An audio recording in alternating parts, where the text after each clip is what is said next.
Hi friends, എല്ലാവർക്കും Hasina's cooking വീഡിയോയിലേക്ക് സ്വാഗതം. എൻ്റെ ചാനൽ ആദ്യമായിട്ടാണ് കാണുന്നതെങ്കിൽ എല്ലാവരും ഒന്ന് സബ്സ്ക്രൈബ് ചെയ്ത് സപ്പോർട്ട് ചെയ്യണേ. എല്ലാവരും ലൈക്ക് ചെയ്ത ശേഷം മാത്രം കമൻറ്റ് ഇടണേ പ്ലീസ്.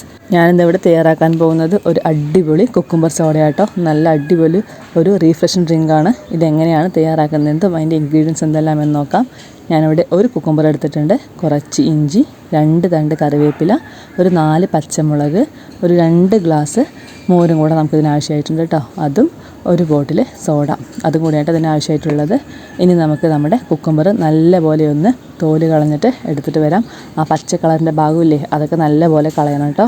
പിന്നെ ഒരുപാട് മൂക്കാത്ത കുക്കുംബർ ആയിരിക്കണേ, അല്ലെങ്കിൽ നമ്മുടെ സോഡയ്ക്ക് ഒരു ചവർപ്പ്, ഒരു ചെറിയൊരു കയ്പിൻ്റെ ഒരു ടേസ്റ്റ് വരും കേട്ടോ. അത് പ്രത്യേകം ശ്രദ്ധിക്കണം കേട്ടോ. ഇനി നമുക്ക് ഇതുപോലെ നല്ലപോലെ ഒന്ന് ക്ലീൻ ചെയ്തിട്ട് കട്ട് ചെയ്തെടുത്തുകൊണ്ട് വരാം. ഈ ഒരു മൂപ്പാട്ടോ നമ്മുടെ കുക്കുംബറിന് ആവശ്യമായിട്ടുള്ളത്.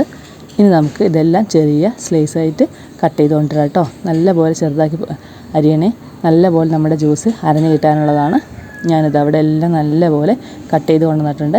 ഇനി നമുക്കിത് മിക്സിയുടെ ജാറിലേക്ക് ഇട്ട് കൊടുക്കാം. നമ്മൾ വെള്ളമൊന്നും ചേർക്കാതെ കേട്ടോ അത് അരയ്ക്കുന്നത്.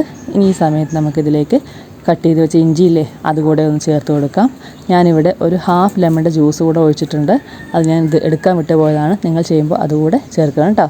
4 പച്ചമുളകും കറിവേപ്പിലയും ഐസ് ക്യൂബ്സും കൂടെ ഇട്ട് നല്ലപോലെ ഒന്ന് അരച്ചെടുത്ത് വരാം.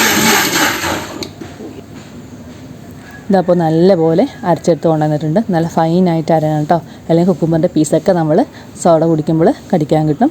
അങ്ങനെ ഉണ്ടാവാൻ പാടില്ല. അതുകൊണ്ട് നല്ലപോലെ അരയ്ക്കണം കേട്ടോ. നല്ല പേസ്റ്റ് പോലെ ഞാനിവിടെ അരച്ചെടുത്ത് കൊണ്ടുവന്നിട്ടുണ്ട് കേട്ടോ. ഇനി ഇത് നമുക്കൊന്ന് സെർവ് ചെയ്യുന്ന ജഗ്ഗിലേക്ക് മാറ്റാം. ഞാനിതാ ജ്യൂസ് ജഗ്ഗിലേക്ക് ഒഴിച്ചിട്ടുണ്ട്. ഇനി നമുക്കിതിലേക്ക് ഒരു 1/2 സ്പൂണ് ഉപ്പ് കൂടെ ചേർക്കണം കേട്ടോ. ഉപ്പിൻ്റെ അധികം അളവ് ഉണ്ടാകാൻ പാടില്ല, കറക്റ്റ് അളവിൽ ഉപ്പ് എടുക്കാം കേട്ടോ. ഇനി നമുക്കതിലേക്ക് 2 ഗ്ലാസ് മോര് കൂടെ ഒഴിച്ചു കൊടുക്കാം. 1/2 ഗ്ലാസ് കുക്കുംബറിന് 1/2 ഗ്ലാസ് മോര്, ആ ഒരു അളവിലായിട്ട് എടുക്കേണ്ടത്. നമ്മുടെ അടിപൊളി റീഫ്രഷ് ഡ്രിങ്കാണ്. ഇതുപോലെ ചെയ്ത് നോക്കാത്തവർ എല്ലാവരും ഒന്ന് ട്രൈ ചെയ്ത് നോക്കണം കേട്ടോ. നമ്മുടെ മോരും ഒക്കെ ചേർക്കുന്നതുകൊണ്ട് നല്ലൊരു ടേസ്റ്റ് ആയിരിക്കും നമ്മുടെ ഈ കുക്കുംബർ സോഡയ്ക്ക് ഉണ്ടാവുക. എല്ലാവരും ഇതുപോലെ ട്രൈ ചെയ്യണം കേട്ടോ. ഇനി നല്ലപോലെ ഒന്ന് മിക്സ് ആക്കിയിട്ട് അത് നമുക്ക് സെർവ് ചെയ്യുന്ന ഗ്ലാസ്സിലേക്ക് ഒഴിച്ചു കൊടുക്കാം കേട്ടോ.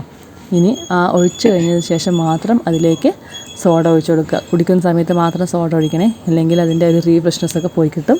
സോഡ ഒഴിക്കുമ്പോൾ നല്ലപോലെ ഒന്ന് പതഞ്ഞ് പൊന്തി വരും കേട്ടോ. ഇനി നമുക്ക് തണുപ്പിന് ആവശ്യമായിട്ടുള്ള ഐസ് ക്യൂബ്സ് ഇല്ലേ, അതുകൂടെ ഒന്ന് ചേർത്ത് കൊടുത്തിട്ട് നമുക്ക് സെർവ് ചെയ്യാവുന്നതാണ്. നല്ല അടിപൊളിയായിട്ടുള്ള ഒരു റീഫ്രഷിംഗ് ഡ്രിങ്കാണ്. ഇതുപോലെ ചെയ്ത് നോക്കാത്തവർ എല്ലാവരും ഒന്ന് ട്രൈ ചെയ്ത് നോക്കണം കേട്ടോ. നിങ്ങളുടെ കമൻസും ലൈക്കും ഷെയറും ഒന്നും ചെയ്യാൻ മറക്കരുതേ. Thanks for watching.